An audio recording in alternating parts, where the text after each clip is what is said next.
பாடலிலே சுத்தமாயை பற்றி சொல்றார். 21வது பாடல் சுத்தமாயை. மாயை ரெண்டு, ஒன்னு சுத்தமாயை, இன்னொன்னு அசுத்தமாயை. ஆக முதல்ல சுத்தமாயை சொல்லிடுறார். உன்னலரும் பரசிவன் அருளாலே நாதம் உதிக்கும் மிகும் குடிலைதனில் விந்து வரும் நாதம் தன்னிலதின் ஒளி வளரும் சதாசிவராம் அவரில் தயங்க வரும் ஈசர் வித்தைதனை அளிப்பர். அதனால் மண்ணும் அவர் இவ்வகை ஐவர் வாய்மையினால் முன்னே வந்திடும் என்று உரை செய்து விந்து வழா வகையே முன்னுதவும் சூக்குமாதி ஒரு நான்கும் என்று மொழிந்திடுவர் அருங்கலைகள் முதிர்ந்துள்ளோரே என்று ஏற்கனவே நாம சிந்தித்த இந்த செய்திதான். அதை திருப்பி எடுத்து சொல்லுகின்றார். அருள் என்பது பராசக்தி, குடிலை என்பதுதான் சுத்தமாயைக்கு இன்னொரு சூட்சமான பெயர் குடிலை என்று சொல்லக்கூடியது. அது சுத்தமாயை குறிப்பது. மான் என்பது அந்த பிரகிருதி மாயை. அதுபோல சுத்தமாயை மிகும் குடிலைதனில் நாதம் உதிக்கும் என்று நாதம் தன்னில் விந்து வரும் என்றும் போற்றி அந்த பொருளை கொள்ளுதல் வேண்டும். மாயை என்பது ஒடுங்குதல், ஆதல் என்பது தோன்றுதல். அதுதான் மாய் பிளஸ் மாயா என்று ஒடுங்கி தோன்றுதல் என்பது. சுத்தமாயை, அசுத்தமாயை, பிரகிருதி மாயை என்று 3 வகை அந்த மாயையாகது அமைக்கும்.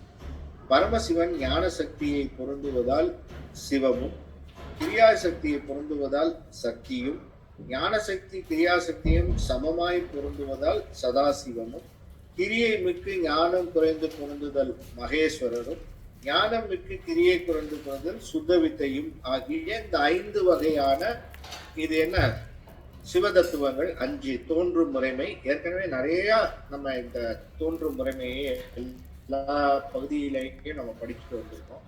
ஆகவே இந்த 5 தத்துவங்களும் தோன்றும் முறைமையை சொல்றார். அவ்வாறு தோன்றும் போது நாத தத்துவத்தில் சிவமும், விந்து தத்துவத்தில் இருந்து சக்தியும், சதாக்கிய தத்துவத்தில் சதாசிவரும், மாகேஸ்வர தத்துவத்தில் மகேஸ்வரரும், சுத்த வித்யா தத்துவத்தில் சுத்தவித்தையும் என்று 5வராக இருந்து தொழில் புரிவர். அந்தந்த தத்துவத்திற்குரிய தலைவர்கள் 5 பேர்.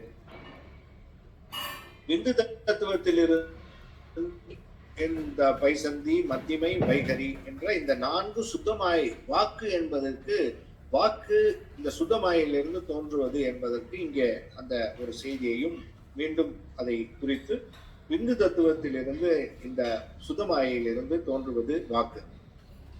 அசுத்தமாயை பற்றி சொல்லுகின்ற போது உருவாதி சதுவிதமாய் ஒன்று ஒவ்வா உண்மையதாய் நித்தமாய் ஒன்றாய் என்றும் அருவாகி கண்மாந்தம் அணுக்கள் யாருக்கும் ஆவாரமாய் அசித்தாய் அசலமாகி விரிவாய தன் செயலின் வியாபியாய் எல்லாம் விரிந்த வகை புரிந்து அடைவின் மேவிய வகை கொடுங்க வருகாலம் உயிர்களுக்கெல்லாம் மறுவிடமாய் மலமாய் மன்னியிடும் அரணருளால் மாயைதானே. இந்த அசுத்த மாயை என்பது தனுகரண போன போகம் என்ற 4 விதமாக இந்த அசுத்த மாயானது இது நிற்கின்றது. அதிலே ஒன்றை ஒன்று உவாத முறையுடையதாய் உள்ள பொருளாய் ஒப்பற்ற ஒரு முதற் பொருளாய் எக்காலத்தும் அருவாய் இருப்பதால் வினை நீங்கும் அளவும் ஆன்மாக்கள் அனைவருக்கும் மயக்கம் செய்வதாய், அறிவு அற்றதாய், சலனம் அற்றதாய், தன்னிடத்திலிருந்து விரிந்த பொருள்கள் எங்கும் நீக்கமர நிற்பதாய், தன் செயல்கள் விருந்து தோன்றிய நிலையில் மீண்டும் ஒடுங்க வரும் அழிவு காலத்தில் ஆன்மாக்களுக்கு இடமாய் மனங்களுள் ஒன்றாய் சிவபெருமானின் திரோதான சக்தியால் செயல்படுவதாய் இருப்பது அசுத்தமாயை என்று அசுத்தமாயனுடைய செயல்களை எல்லாம் சொல்லி, உலகம் மாயை நின்று தோன்றி அழியும் போது அம்மாயிலே ஒடுங்குதல் உலகம் அனித்தம் என்றும் மாயை நித்தம் என்றும் சொல்லப்படும் என்று, அந்த நித்தம் என்பது மாயை நித்திய பொருள், அதனால் நித்தமாய் என்று அதை சொன்னார் என்ற அந்த நிலை. மாயையில இருந்து பொருள்கள் தோன்றும், மீண்டும் மாயிட பொருள் ஒடுங்குமே தவிர மாயை எப்பொழுதும் நித்திய பொருள். தனுகரண போன போகங்கள் தம் நிலைகட்டு அருவமாய் மாயையில் ஒடுங்கும். உருவமுடைய பொருள்கள் அருவமாக மாயையில் ஒடுங்குகின்ற காரணத்தினாலே மாயை என்றும் தன் நிலை கெடாமல் ஒரே இயல்பாய் அருவமாக இருக்கும். அதனால் அதை அருவாகி என்றார். கண்மாந்தம் அணுக்கள் யாருக்கும் ஆவாரமாய் கன்மமானது பொருந்தி நின்று புசித்து முடித்து போங்காலத்து ஏதுவாய் உள்ள ஆன்மாக்களுக்கெல்லாம் தாரகமாய் அதற்கு வழியாக இருப்பதுதான் தனு கரண போன போகம். இல்லைன்னு சொன்னா எப்படி கன்மத்தை அனுபவிக்கிறது? ஆகையினாலே அதுக்கு ஆதாரமாய் இருப்பதும், ஆன்மாக்கள் கன்மம் தொலைந்தே முக்தி பெற வேண்டுமாகையால் அந்த கன்மமானது முடிந்து போம்படி புசிக்கும் இடத்து மாயா சரீரம் எடுத்து அதனோடும் கூடி நின்று புசித்து தொலைய வேண்டுகையால் இந்த மாயை அந்த கண்மங்களுக்கு ஏற்ற சரீரங்களை கொடுத்து நிற்கையால் அப்படி சொன்னதென அறிக என்று மதுரை சிவபிரகாசர் உரை. இது நம்ம ஏற்கனவே சிந்திச்சோம். ஆவாரமாய் என்பதற்கு தாரகமாய் என்று பொருள் செய்துள்ளார். தாரகம் என்பது ஆதாரம். ஆதாரம் இலேன் அருளை பெறவே என்பது வாக்கு.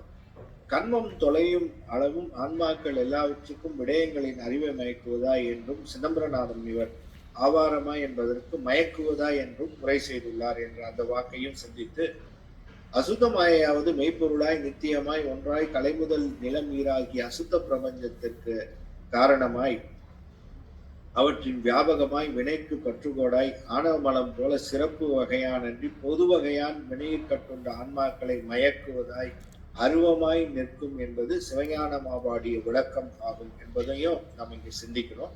மயக்குவதாய் என்றே சிவஞான முனிவரும் குறிப்பிட்டுள்ளார். மயக்குதலாவது தனுகரண போன போகங்களை மெய்யென்று எண்ண செய்தல். இவையெல்லாம் நம்ம மெய்யின் நம்ம எண்ணுகின்ற நிலைக்கு அதை வச்சிருக்கிறது எதுனா இந்த மாயை தான். கண்ம அனுபவத்தின் பொருட்டே இவ்வெண்ணமும் உண்டாகும். ஆதலால் கண்மம் இல்லாதவரை மாயை மயக்காது என்பது திரு விளங்கத்தினுடைய புத்துரை. ஆகவே இது ஒரு சிறப்பான ஒரு உரை. அசித்து அறிவில்லாத சடப்பொருள் அசலம் அசைவின்மை அரணருளால் மன்னியிடம் மாயை உலகமாய் தோன்றுதலும் ஒடுங்குதலும் ஆன்மாக்களுக்கு கருவியாக அமைந்து அவை விளக்குதலும் போகம் தருதலும் ஆகிய அனைத்தையும் செய்வதற்கு அறிவில்லாத சடமாகையால் மாயையால் முடியாது. வினைக்கேற்ப அனைத்தையும் காரியப்படுத்தும் தன்மை சித்தாகிய இறைவனுக்கே இயலும் என்ற முன்னே சொன்ன செய்தியை எடுத்து சொல்லி, ஆதலால் இறைவனுடைய அருளாகிய திரோதான சக்தியின் செயலால் மாயை காரியப்படும் என்பது ஆயிற்று. உலகத்திற்கு முதற்காரணம் என்ற அந்த காரணம் மாயை தான் உலகத்திற்கு முதற்காரணமே தவிர இறைவனிடத்திலே இருந்து உலகம் தோன்றுவது இல்லை, மாயையினிடத்திலே இருந்து தோன்றும் என்பது பங்கஜ நியாயம் என்பதாக போற்றி அதை பங்கஜ நியாயம் என்பதாக கூறுவார்கள். தாமரை சேற்றினிடத்திலே இருந்து தோன்றுவது என்பது இறைவனிடத்திலே இருந்து உலகம் தோன்றுவது என்பதற்கு உதாரணமாக இருந்தாலும் அந்த சேற்றுக்கும் ஆதாரமாக இருப்பது தாமரை கொட்டை. ஆக தாமரை தோன்றுவது தாமரை கொட்டையிலிருந்து தான் தாமரை வருது. அதற்கு ஆதாரமாக இருப்பது சேரு. ஆகவே தாமரை கொட்டை உள்ள இருக்கிறதுனால அது தெரியறது இல்லை. வெளியில சொல்லும் போது சேற்றிலே முளைத்த செந்தாமரைன்னு சொல்றோம். ஆனா சேற்றிலே செந்தாமரை முளைப்பதில்லை. அதற்கு முக்கியமான காரணம், முதல் காரணம் உள்ள அதற்கு இருக்கக்கூடிய கொட்டை. அந்த கொட்டையிலிருந்து தான் வருது. இருந்தாலும் உபச்சார வழக்காக சேற்றிலே இருந்து செந்தாமரை தோன்றுவது என்று சொல்வது போல இறைவனிடத்திலே இருந்து உலகம் தோன்றுவது என்பது சேற்றினிடத்திலிருந்து நம்முடைய தாமரை தோன்றுவது என்பது போல. ஆனால் எப்படி உலகத்திற்கு ஆதாரமாக விளங்குவது மாயையோ அதுபோல இறைவன் ஆதாரமாக நடுவிலே இருந்து காரணமாக இருப்பதனால இறைவனிடத்திலே இருந்து உலகங்கள் தோன்றுகின்றது என்று வேதம் கூறியது என்று விளக்கமாக சொல்லுவார்கள். இதற்கு பங்கஜ நியாயம் என்று பொருள். அதை போல இங்க உலகத்திற்கு மாயை முதற் காரணம் என்பதை எடுத்து சொல்லுகின்ற அந்த பாடலாக, என்ன இது எண்ணில் உலகுக்கு உபாதானம் இல்லை, இறைவன் அல்லது எனில் அசித்து சித்தினிடத்து உதியாது மன்னி உலகேல் முதல்வன் என்குள் எண்ணின் மாயைதான் அசித்து உருவாய் மறுவ மாட்டாது அன்னவனும் இது ஒழி ஆக்க மாட்டான் அசத்தனாம் எனில் அதுவும் அவன் போல் நித்தம் முன்னவன் அவ்வசித்தை விரித்து எவையும் ஆக்கும் முதன்மையது கொடுத்தது என மொழிந்திடாரே என்று. மாயை என்பது உடல், கருவி, உலகு, நுகர்பொருள் என்பதெல்லாம் இதற்கு காரணம், முதற் காரணம் மாயை என்பது. ஆகவே இந்த மாயையை உலகத் தோற்றத்திற்கு இறைவனே போதும், மாயை என்ற ஒன்று தேவையில்லையே என்ற ஃபர்ஸ்ட் கொஸ்டின். அதான் நீங்க கீழே பாத்தீங்கன்னா ஒரு அழகான கேள்வி பதிலாக அமைத்து காட்டியிருக்கும். இந்த தெளிவு நமக்கு வேண்டும்.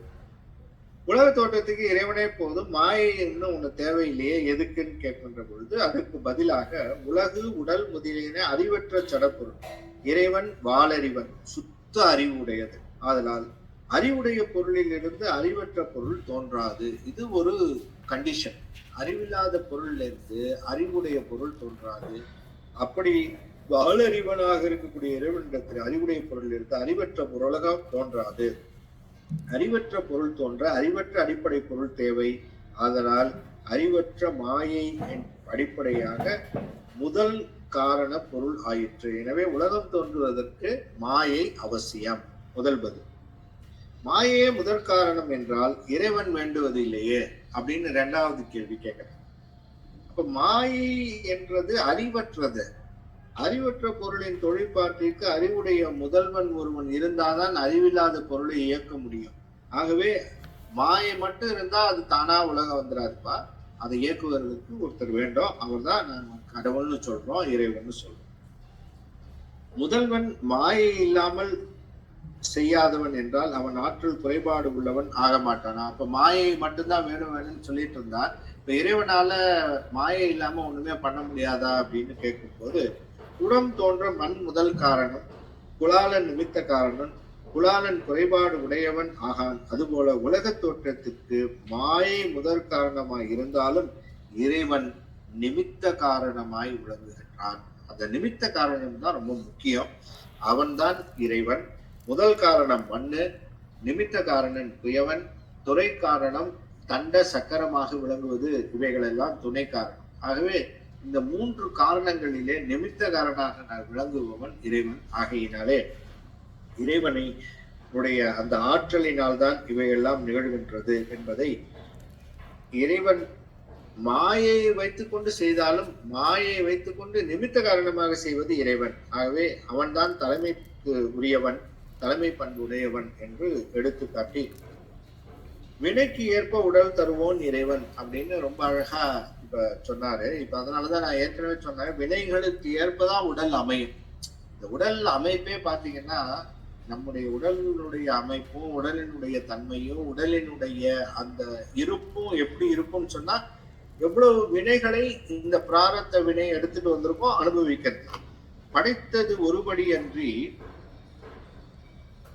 பறவை பசு நரராய் பண்ணியது ஏன், முன்னை வினை பான்மை என்பர், அடுத்த வினை உளதாயின் இறைவன் ஏன் என்னில் அசேதனம் மற்ற அவை ஆவிக்கு அமைந்ததாகும். எடுத்த வினை உருவது இரேல்தானே, இருவினைக்கு தக்க உடல் எய்தும் எண்ணில் சடத்திரளும் கர்த்தாவாய் அறிவொன்றில்லா தன்மையனும் கூட ஒரு சங்கை என்று. ஆக இவ்வுலகை இறைவன் படைப்பான் என்று சொல்லுகின்ற போது, இறைவன் ஒரே இயல்பாக படைக்காமல் பறவை பசு மனிதர் இப்படின்னு படைக்கிறதுக்கு காரணம் என்ன என்பதாக சொன்னால், வினைக்கு தக்கவாறு ஒரு பசு எவ்வாறு வினை அனுபவிக்க வேண்டும், ஒரு பறவை எவ்வாறு வினை அனுபவிக்க வேண்டும் என்று அந்த தகுந்தாற் போல அந்த உடலை இறைவன் கொடுத்திருக்கின்றார்.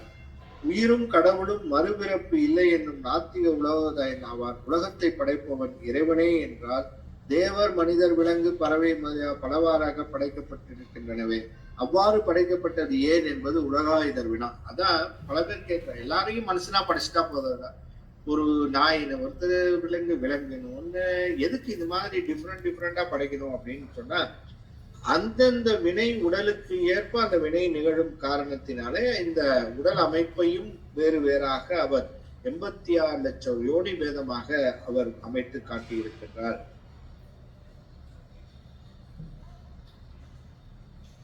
பல வகையான பிறப்புக்கு வினையே காரணமாக அமையும் என்றால் கடவுள் எதற்கு என்பது நிரீஸ்வரங்கீஸ்வரர் அப்படின்னு சொல்லி அவர்கள் கேட்கிறார்கள். இவர்களும் ஒரு கடவுள் இல்லாத கொள்கையை உடையவர்கள். வினையை மட்டும் வச்சுக்கிட்டு அமைச்சவர்கள் தான் சமணர்கள். வினையே ஊட்டும், வினையே வரும், அதுவே போய் மற்றவர்களை தாக்கும் அப்படின்னு நினைச்சிட்டு இருந்தவங்க தான் சமணர்கள். ஊழ்வினை உறுத்து ஊட்டும், அதுல இருந்து நீங்க தப்பிக்க முடியாது, அது வினையே தானா வருமா? வினை அறிவில்லாது. எனவே அவரவர் செய்த வினைகளை உரியவருக்கு கூட்டி அதற்கேற்ப படைக்கும் இறைவன் தேவை என்று சைவம் தான் சொல்லியது. அபிநைக்கு இவ்வினையாம் என்று சொல்லும் மகதெரிவீர் உய்வினை நாடாதிருப்பது உந்தமக்கு உணமன்றே, கைவினை செய்து எம் பிரான்கடல் போற்றுதும் நாமடியோம், செய்வினை வந்தெம்மை தீண்ட பெறா திருநீலகண்டம் என்று காட்டுவது. வினைக்கேற்ப உடலை பெறுவது உயிர் என்றால் உயிரே போதும், இறைவன் எதற்கு என்பது அவருடைய அடுத்த வினா. சடமாகிய வினையும் உடம்பும் தனக்கென செயல் இல்லாத உயிரும் தம்முள் கூடும் தன்மை அவற்றுக்கு இல்லை. மாட்டு வண்டி இதான் உதாரணமாக வாரியார் சுவாமிகள் சொல்லுவார். மாட்டு வண்டியை பார்க்கும் போதெல்லாம் உங்களுக்கு ஒன்று தெரியணும், மாடு அறிவுடைய பொருள், மாட்டு வண்டி அறிவில்லாத பொருள். ஆனா நம்ம மாட்டு வண்டிய நம்ம பார்க்கிறோம், அறிவில்லாத வண்டி தானே போய் மாட்டு மேல பூட்டிக்காது. வினைகள் போய் தானே போய் அந்த அறிவுடைய ஆன்மாவை சாராது.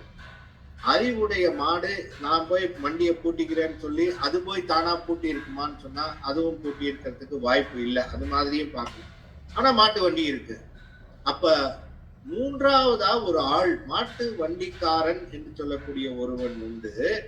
அவன்தான் அறிவுடைய இந்த மாட்டையும் அறிவு இல்லாத மாட்டு வண்டியையும் இணைத்து செலுத்துகின்ற ஒருவன் உண்டு. அவன் தான் மாட்டு வண்டிக்காரன் என்ற ஒருத்தன் இருக்குன்றத நாம தெரிந்து கொள்ளுகின்றோமோ, அதுபோல உயிரும் உடலும் இரண்டு சேர்ந்திருக்கு. உயிர் அறிவுடைய பொருள், உடல் அறிவில்லாத பொருள்.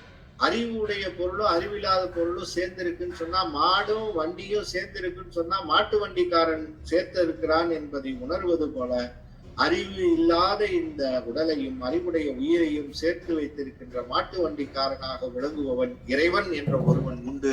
அவன்தான் இந்த இரண்டையும் சேர்த்து வைக்கிறான் என்பதை உணர்த்துவது இந்த மாட்டு வண்டி என்ற அந்த உதாரணம். அதை தான் இதுல சொல்லியிருக்கிறார் என்பதாக சொல்லி, மூன்று மலங்களும் அனாதி அப்படிங்கிறது பதி பசுபாசம் எனப்பகர் மூன்றில் பதியினை போல் பசு பாசம் அனாதி.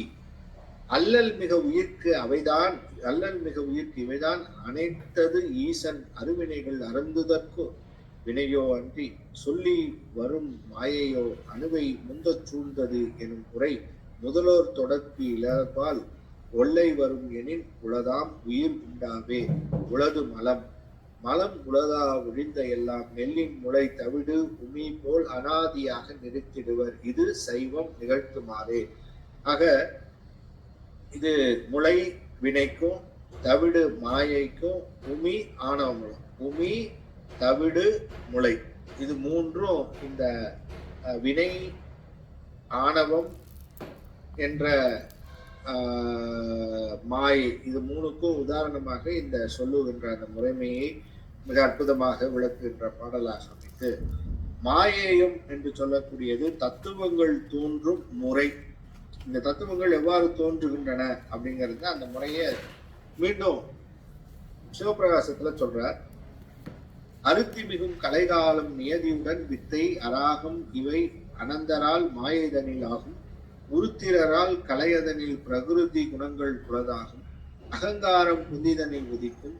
தெரிவித்தது திருவிதம் ஆம் தைசத வைகாரி திகழ்தரு பூதாதி என திருந்திய சாத்திவீகம்.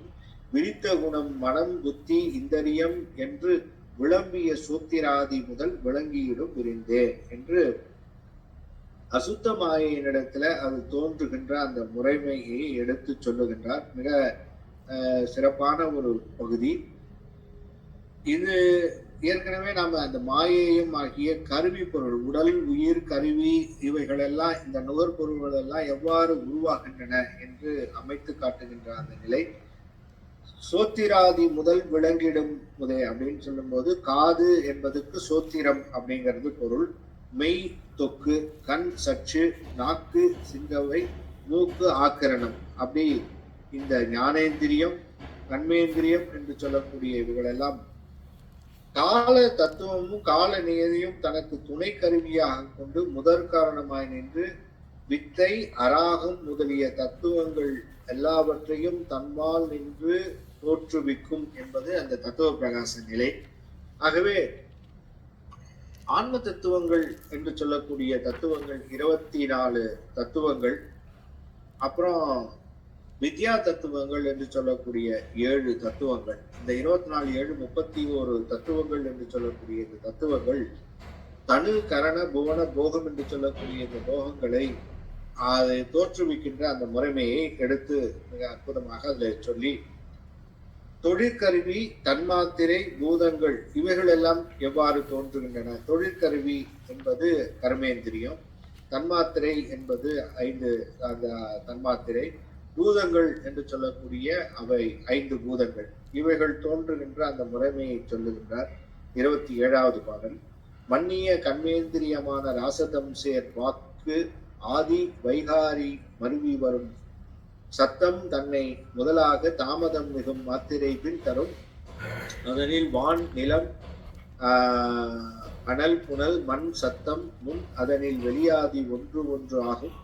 முறை உறும் இருமை அயன் முடிவாம் முன்னே உன்னு சதாசிவர் ஆதி அதிபதிகள் ஒடுக்கும் உதித்த அடைவு என உரைப்பர் உரைத்துள்ளாரே அப்படின்னு சொல்லி, தொழிற்கருவிகள் என்று கர்மேந்திரியம் 5. அதுல வாக்கு, கால், கை, எருவாய், கருவாய், இது 5 தொழிற்கருவி. அது தோன்றுவது வைகாரி, இந்த தத்துவம் என்று சொல்லக்கூடிய வைகாரி தத்துவத்திலிருந்து அது தோன்றுகின்றது.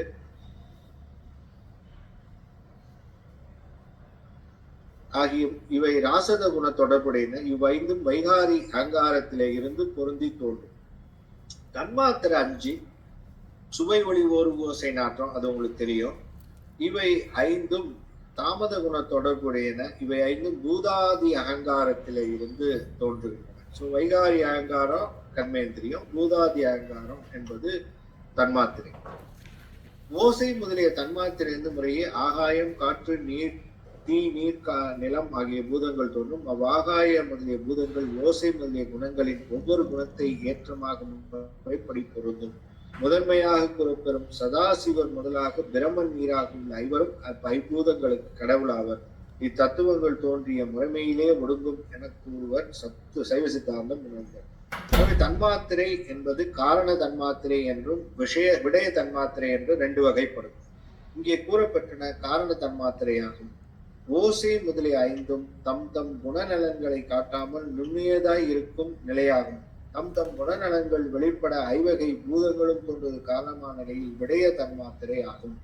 ஓசையிலிருந்து ஆகாயம், ஊற்றிலிருந்து காற்று, ஒளியிலிருந்து தீ, சுவையிலிருந்து நீர், மனத்திலிருந்து நிலம் ஆக காரண தன்மாத்திரை. அதிலே இருந்து வருவது விடய தன்மாத்திரை. அப்ப தன்மாத்திரை என்பதை ஆக தெளிவாக அமைத்து, ஆகாயம் ஓசை, காற்று ஓசை ஊறு, தீ ஓசை ஊறு ஒளி, நீர் ஓசை ஊறு ஒளி சுவை, நிலம் ஓசை ஊறு ஒளி சுவை மனம் என்ற வகையில் குணங்களின் ஏற்றம் உடையன. அப்ப அந்த தன்மை பார்த்தீங்கன்னு சொன்னா, நிலத்துக்கு இந்த 5 தன்மைகளும், ஆகாயமும் உண்டு நிலத்துல, ஓசையும் உண்டு, ஒளியும் உண்டு, சுவையும் உண்டு, இப்படி எல்லா தன்மைகளும் 5 நிறைந்தது. ஆகாயம் ஓசை மட்டும் உடையது என்ற இந்த 2 நிலைகளையும் பாரிடை 5ஆய் பறந்தாய் போற்றி, நீரிடை 4ஆய் நிகழ்ந்தாய் போற்றி, தீயிடை 3ஆய் திரண்டாய் போற்றி, வழியிடை 2ஆய் மகிழ்ந்தாய் போற்றி, வெளியிடை 1ஆய் விளைந்தாய் போற்றி என்பதாக திருவாசகம் கூறுகின்ற அந்த செய்தியையும், வினை கோட்பாடு என்ற அந்த வினை கோட்பாட்டினை மிக அற்புதமாக 28வது பாடலிலே, நன்னியிடும் உருவதனுக்கு ஏதுவாகி நானா போகங்களாய் நாற்றோர் பத்தி பண்ணி வரும் ஆதலால் அனாதியாகி பலவாகி அணுக்கள் தோறும் படர்வு அது ஆகி எண்ணி வரும் மன வாசக கண்மத்தால் இயற்றும் இயல்பினதாய் மகிதமாய் இருமயனாம் பாவ புண்ணியமாய் புலர் காலை மாயை மேவி பொருந்தும் இது கண்மமலம் புகழுமாறே என்று, வினை போகமே தேகம் கண்டாய், வினைதான் போகில் ஒருபொழுதும் இது இங்கே நிற்பது இல்லை. ஆக வினை போகம்தான் தேகம் என்பதை பட்டினத்தார் சொல்றார். வினை என்பது ஆன்மாக்களுக்கு பொருந்துகின்ற உடல்களால் காரணமாக இருக்கும். அவ்வுடல்களால் அனுபவிக்கப்பெறும் பல்வேறு போகங்களை தருவதாய் வினை அழிந்தும் தோன்றியும் வருவதால் இடையராது ஓடுகின்ற நீர்ப்பெருக்கை போல தொடர்ந்து வரும் தொடர்ச்சி உடையதாய் இருப்பது. ஆன்மாக்கள் தோறும் செறிந்திருப்பதாய் நினைக்கின்ற மனது, வாக்கு, காயம், இந்த 3 வழியாக வினை செயல்படும். பற்றுகோடாய் நின்று இன்பம் துன்பம் ஆகிய இருவிதை பயன்களையும் தரும் புண்ணிய பாவ வடிவாய் பேரழிவு காலத்து மாயையில் சென்று பொருந்துவதாய் இருக்கும். இதுவே வினை கோட்பாடு பற்றி சொல்வது என்பது வினை கோட்பாட்டை மிக தெளிவாக எடுத்து சொல்லுகின்றார். ஆன்மாக்கள் முற்பிறப்பில் செய்த வினைக்கேற்ப உடல் கிடைக்கும். இதுதான் நம்ம பார்த்தோம். வினை போகமே ஒரு தேகம் கண்டாய் என்பது. இவ்வினை பழவினை எனப்படும், தொல்வினை என்று கூறப்படும். ஆன்மாக்கள் செய்த வினைக்கேற்ப இன்ப துன்பங்களை அனுபவித்தலை நானா போகங்கள். நானா போகங்கள் பல வகையான இன்ப துன்பங்கள் அப்படிங்கிறத நானாவித போகங்களாக அது அமையும். இவ்வினையே நுகர்வினை அல்லது பிராரத்த கர்மம் எனப்படும். ஊழ்வினை ஏன்ற வினை என்று கூறப்படும். எடுத்த பிறவியில் இன்ப துன்பங்களை அனுபவிக்கும் போதே பிறர்க்கு நன்மை தீமைகளை செய்வ நேரிடும். ஆதலால் வருவினை என்பது ஆகாமியம் என்பது உண்டாகின்றது என்பதை, வினை என்பது 3, சஞ்சித வினை, பிராரத்த வினை, ஆகாமிய வினை என்பதை எடுத்துக்காட்டி, முன் செய்த வினை அழியும் போதே புதிய வினை தோன்றவும் இடையராது ஓடுகின்ற நீர்ப்பெருக்கு போல தொடர்தலால் நாற்றோர் பத்தி பண்ணி வரும் ஆதலால் அனாதி என்றார். அனாதி என்பதற்கு காரணம் அங்க சொல்றார். மனம், வாக்கு, உடல்களால் செய்யப்பெறும் நல்வினை தீவினைகள் பொய்ப்பொறி புணர்க்கும் முப்பொறி உள்ளும் என தொடங்கும் ஞானாமிர்த பாடலால் அறியலாம் என்ற அந்த செய்தியும், மகிதமாய் புத்தி தத்துவம் பற்றுகோடாக வினை பக்குவப்படும் வரை நுண்ணியதாய் புத்தி தத்துவம் பற்றுகோடாக மாயையில் ஒடுங்கும்.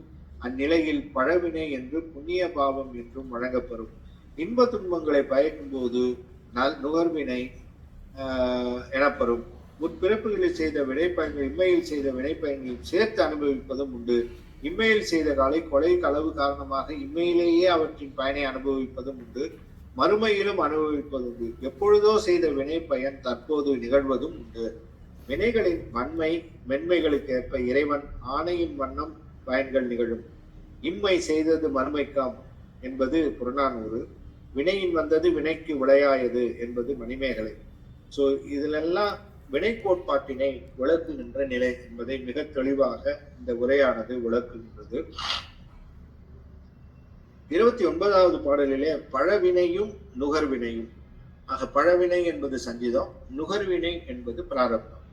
கண்ம நெறி திரிவிதம் நல் சாதி ஆயு போகம் கடனது என வரும். 3ம் உயிர் ஒன்றில் கலத்தல் தொன்மையது. ஊழல்லது உணவு ஆகாதானும் தொடங்கு அடைவின் அடையாதே தோன்றும். மாறி தன்மை தரு தெய்வீகம் முன்பதிவும் ஆன்மீகமுமாம் தகையிலும் அசேதன சேதனத்தாலும் சாரும். நன்மையோடு தீமை தரும் சேதனனுக்கு இவன் ஊம் நாடில் அதன் ஊவினையா அணுகுமன்றே. ஆக வினை பயன் தரும் 3 விதமாக தரும். அவை நற்குடி, பிறப்பு, ஆயுள், போக நுகர்ச்சி முறை என்பன. இவை 3ம் ஒரு ஆன்மாவில் வந்து சேர்வது பழவினை ஆகும். ஆக நல்ல பிறப்பு வருதல் என்பது மிக முக்கியமானது. அதன் பிறகு பிறப்பு வந்தாலும் பத்தாது, ஆயுள் இருக்கணும்.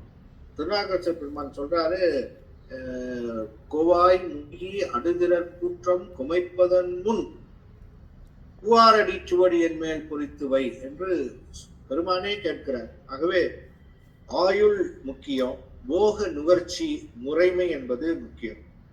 இவை 3ம் ஒரு ஆன்மாவில் வந்து சேர்வது பழவினையாகும்.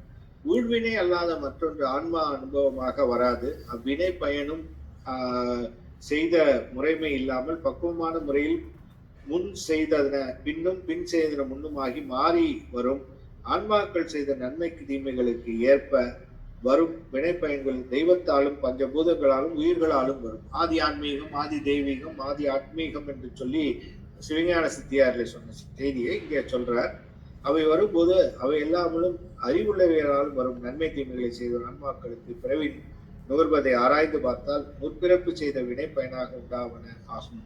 திரிவிதம் 3 விதம். நற்சாதி, நற்குடி பிறப்பு, பிறப்பினால் மட்டும் குடி உயர் பிறப்பாக. ஒழுக்கமுடைமை, குடிமை, இழுக்கம் இறந்த பிறப்பாய் விடும் என்பது திருக்குறள். தவம் செய்த நற்சார்பில் ஞானத்தை நன்னும் அந்த தவம் சாதியின் வந்து சாத்திரங்களால் வருதலை காணலாம். ஆயு என்பது ஆயுள், வாழ்நாள். ஒருவன் செய்த நன்மை தீமை செய்த முறைகள் பயன் தராமல் செய்த பின்னுமாய் பின் செய்தது முன்னுமாய் மாறி பயன் தருவது உண்டு. பனை, தென்னை, வாழை, கீரை முறையாக பயன் செய்தலும் கீரை விரைவில் பயன் தரும், சில காலத்தில் வாழை பயன் தரும், தென்னை பயன் தர சில ஆண்டுகள் ஆகும் என்ற அந்த பயன் முறைமையை வைத்து எடுத்து சொல்லுகின்ற அந்த செய்திக்கு மூன்றாக அந்த 3 வாழை இம்மிடியட்டா பயன் தரும், கொஞ்சம் காலம் கழித்து பயன் தரும். கீரை வந்து இம்மிடியட்டா பயன் தரும். வாழை என்பது சிறிது காலத்துல பயன்படும். தென்னை என்பது கொஞ்சம் ஆண்டுகள் கழித்து. அதுபோல வினை என்று சொல்லக்கூடிய இந்த வினைகள் என்பது பயன் தரக்கூடிய அந்த வினைகள் எப்ப எது கூட்டுவார் அப்படிங்கிறது பெருமான் இடத்துல மட்டும்தான் இருக்கு. அவர் தான் வந்து அதை இப்ப முன்ன செய்த வினைக்கு தான் இப்ப அனுபவிக்கிறேன்னு சொல்ல முடியாது. முற்பிறப்பிலே அல்லது பல பிறப்புக்கு முன்னாடி செய்த வினையை கொண்டு வந்து இப்ப கூட்டுவார். அப்படி பெருமான் வினை கணக்கினை கொடுக்கின்ற அந்த தன்மை அவரிடத்துல மட்டும்தான் உண்டு, அவருக்கே உரியாது முறைமை என்பதை. வினை என்பது அந்த வினை கோட்பாடு என்பது சைவ சமயத்தினுடைய தனிச்சிறப்பு. அந்த வினை கணக்கை வைத்திருப்பது சிவம் மட்டுமே. அதுவே முழுமுதற் பொருள்.